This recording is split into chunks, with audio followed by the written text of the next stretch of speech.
Hello दोस्तों, नमस्कार। स्वागत है आपका इस यूट्यूब चैनल पे जहाँ पर मैं आता हूँ और आपसे बातें करता हूँ कुछ उन विषयों के बारे में, उन सब्जेक्ट के बारे में जो हम सब समझते तो ज़रूर हैं, हम सब गुजरे हुए भी होते हैं उन विषयों से और जानते हैं, समझते हैं, लेकिन फिर भी कभी कभी अनजान बन जाते हैं और लोगों की सहायता उस तरह से नहीं करते हैं जिस तरह से शायद हमें करनी चाहिए।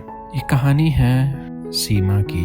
ये नाम थोड़ा काल्पनिक है क्योंकि जिन्होंने मुझे ये बताया है उनकी स्टोरी है, उनका एक्सपीरियंस है। एक स्टोरी नहीं कहूँगा, एक एक्सपीरियंस है जो शायद और भी बहुत सारी लड़कियों ने महसूस किया होगा।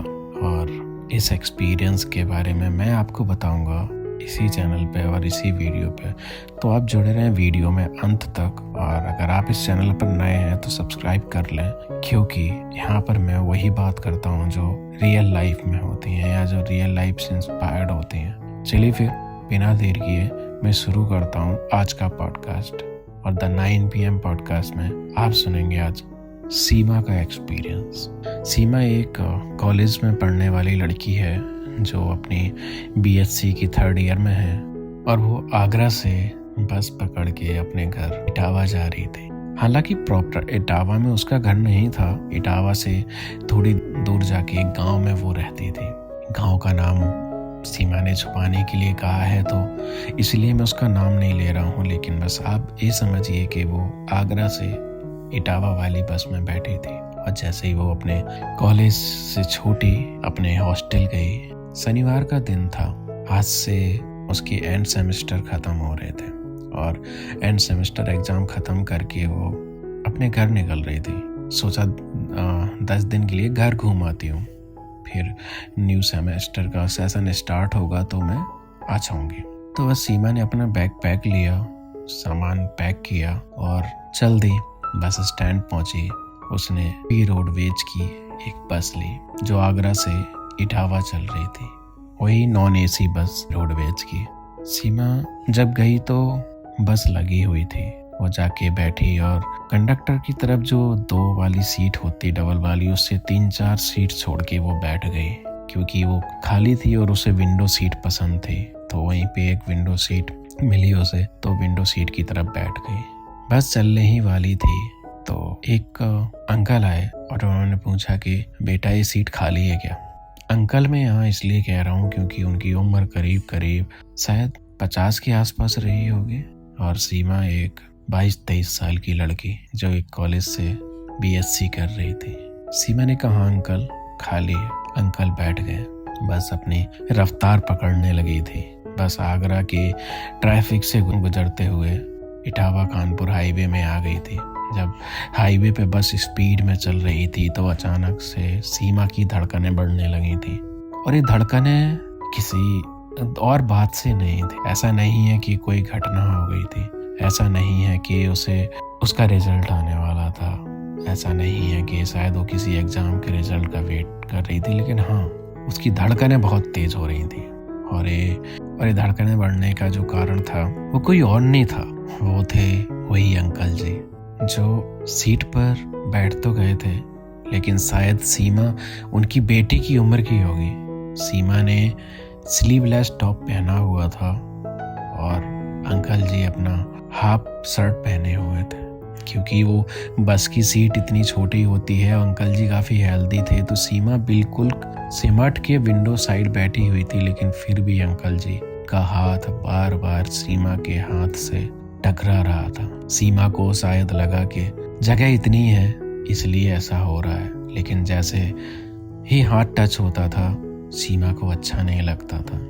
बस काफ़ी दूर निकल आई थी, आधा रास्ता चल भी दी थी और सीमा को थोड़ी देर बाद ऐसा महसूस हो रहा था जैसे कि ये अंकल जी का हाथ ऐसा नहीं है कि शायद सीट छोटी होने की वजह से टकरा रहा है, लेकिन उसे ऐसा एहसास हो रहा था कि शायद वो उसे छूने की कोशिश कर रहे हैं। सीमा बहुत सीधी सादी लड़की थी, वो डर भी रही थी। उसने 1-2 बार कोशिश भी की ये जानने की कि क्या अंकल जी जान के छू रहा है, लेकिन अंकल जी दूसरी तरफ मुंह करके आराम से सीमा के हाथ से ऐसे अपना हाथ टच करके उसको ऊपर नीचे खिसका रहे थे। सीमा ने एक बार बोला भी अंकल जी आप थोड़ा ठीक से बैठ जाइए। अंकल जी बोले हाँ मैं तो ठीक से बैठा हूँ बेटा, तुम ठीक से हो ना?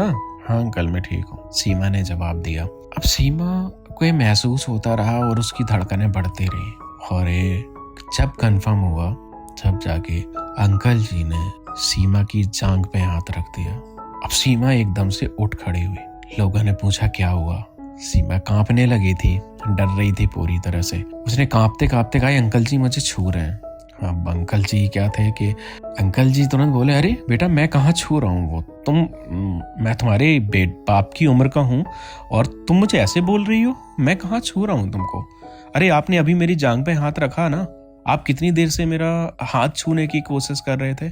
सीमा ने जवाब दिया। और वो अंकल बोला कि अरे वो तो बस का एकदम से झटका लगा तो बेटा मैं ऐसे ही बैठा हुआ था, इसलिए मेरा हाथ तुम्हारी जांघ पे अचानक से पड़ गया, और मैं तुम्हारे हाथ पे हाथ नहीं फेर रहा हूँ।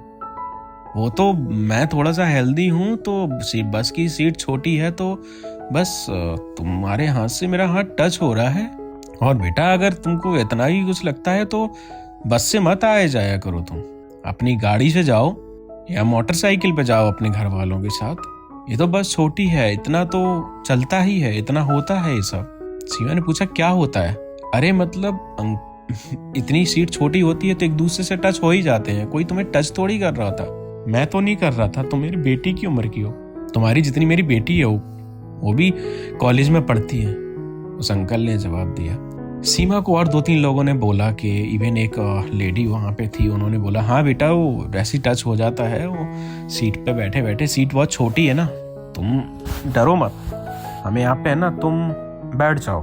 और सही कह रहे हैं, वो बहुत बड़े हैं बेटा, वो ऐसा थोड़ी करेंगे अंकल तुम्हारे साथ, तुम बेकार में ही डर रही हो। तो वहीं पे एक जो आंटी जो बोल रही थी, उनके हस्बैंड भी वहीं बैठे हुए थे उनके बगल में, वो ट्रैवल कर रहे थे, तो उन्होंने बोला कि ठीक है अंकल आप इधर आ जाइए, मैं आंटी के साथ बैठ जाती हूँ। अंकल बोले नहीं बेटा, मतलब तुम बैठ जाओ, हम लोग यहीं पे तो हैं और हम लोग साथ में ही हैं, तो हम यहाँ ठीक है, और तुम बैठो, हम लोग यहीं पे हैं, ऐसी कोई दिक्कत नहीं है। सीमा फिर से बैठ गई क्योंकि वो ज़्यादा बवाल नहीं करना चाहती थी शायद उस बस में, और जैसे बैठी तो उसे फिर से वही एहसास हुआ, और इस बार सीमा उठ के खड़ी हो गई और बोली मुझे नहीं बैठना इधर, ये अंकल मुझे छू रहे हैं, मुझे पता है, और मैं लड़की हूँ, मुझे पता चलता है कि क्या टच हो रहा है और कौन मुझे छू रहा है। हालांकि सीमा कहती रही कि उसे वो अंकल जान के छू रहे हैं, लेकिन बस में इतने सारे लोग थे, लोगों ने उस अंकल की बनाई हुई मासूमियत सी जो बातें थी उन पर तो विश्वास किया, लेकिन जो लड़की चिल्ला चिल्ला के कहती रही उसकी बातों पे किसी ने विश्वास नहीं किया। और ये तो सीमा है जो शायद बोल रही थी, ऐसी सैकड़ों लड़कियां हैं जो शायद इसका शिकार होती हैं और वो बोल भी नहीं पाती हैं, क्योंकि ये लोग इतने सातिर होते हैं कि ऐसे छूते हैं उनको, इस तरह से अपने हाथ को घुमाते हैं कि उन्हें पता नहीं चलता है कि ये बस के चलने से हो रहा है या ये जान के कर रहा है। हालांकि लड़कियों को एहसास हो जाता है, भगवान ने उन्हें ताकत दी है कि कौन किस इमोशन से छू रहा है, कौन ये बैड टच है या गुड टच है, यही यूं ही है बस। तो दोस्तों यही था एक एक्सपीरियंस जो सीमा ने मुझे बताया कि वहाँ पे वो बस रोडवेज की पूरी भरी हुई थी। मैंने सफ़र तो अपना कंप्लीट कर लिया था, लेकिन वो जो एक एक्सपीरियंस था आज भी मेरे अंदर बसा हुआ है, और ऐसा बहुत लोगों के साथ होता है। तो बस मैं इसलिए शेयर कर रही हूँ ताकि शायद इससे कुछ लोग अवेयर हो जाएं, और अगर कोई लड़की ऐसे आवाज़ उठा रही है तो उसकी सहायता ज़रूर करें, और ऐसे लोगों को पकड़ें, उन्हें दंड दें, और अगर वो उस लायक नहीं है, नहीं मानते हैं ऐसे लोग, तो उन्हें उसी सफ़र में उन्हें उसी 20 रास्ते में छोड़ देना चाहिए, ताकि वो दूसरी बार ऐसी हरकत ना करें। आप बताइए मुझे कमेंट सेक्शन में कि ऐसा करना क्या सही है? क्या जो सीमा आवाज़ उठा रही थी, क्या उसका सपोर्ट नहीं करना चाहिए था लोगों का? अगर ऐसा कोई वाकया आपके साथ हुआ है, आपकी बहन माताओं किसी के साथ भी हुआ है, तो आप बताएं, उसको शेयर करें, ताकि हम ज़्यादा से ज़्यादा अवेयरनेस फैला पाएं और अपनी माँ बेटी बहनों की सहायता कर पाएं। और हाँ, अगर आपके आसपास ऐसी कोई घटना हो तो आप ज़रूर खड़े हो जाएं उस लड़की के पक्ष में, क्योंकि वो ज़्यादा नहीं मांग रही है, वो सिर्फ सहायता मांग रही है ताकि वो उस अत्याचार से, उस शोषण से बच पाए और एक सेफ और कंफर्टेबल जर्नी ट्रैवल कर पाए। और हाँ, जो उस अंकल ने कहा था कि अगर आपको इतनी दिक्कत है तो आप अपनी कार से जाइए, अपनी बाइक से जाइए, सबके पास नहीं होती है ये सुविधा। और वो क्यों जाए? जब बस चल रही है सबके लिए, पब्लिक ट्रांसपोर्ट है, तो क्यों जाए? नहीं जाना उसको, वो इसी बस से जाएगी, सेफली जाएगी। और ये हम सब नागरिकों का कर्तव्य बनता है कि वो सेफली अपने घर पहुंचे। आप क्या सोचते हैं इस बारे में? मुझे जरूर कमेंट सेक्शन में बताएं और ये वीडियो उन तक जरूर पहुंचाएं जो शायद इन्हीं जैसे हादसों का, इन्हीं जैसे एक्सपीरियंस का शिकार हुई हूं, ताकि वो लोग भी हिम्मत कर पाए। सीमा बहुत हिम्मती लड़की थी, सीधी थी लेकिन हिम्मती थी। उसने आवाज उठाई और उसने वहां पर भी आवाज उठाई, उसने यहाँ पर भी बताया। चलिए, मैं आशा करता हूँ कि आपको ये वीडियो पसंद आया होगा और मैं मिलता हूँ आपसे अगले पॉडकास्ट में। और जब तक के लिए आप लोगों की सहायता जरूर करें। अगर आपके सामने मौका आए तो सहायता जरूर करें, बस मेरी यही गुजारिश है आपसे। चलिए, मैं मिलता हूँ आपसे बहुत ही जल्द। तब तक के लिए आप इस चैनल को सब्सक्राइब करें, वीडियो को लाइक करें और शेयर करें अपने लव्ड वंस के साथ, और ये बेल आइकन दबा दें ताकि जैसे नया वीडियो अपलोड हो आपको नोटिफिकेशन मिल जाए। Thank you.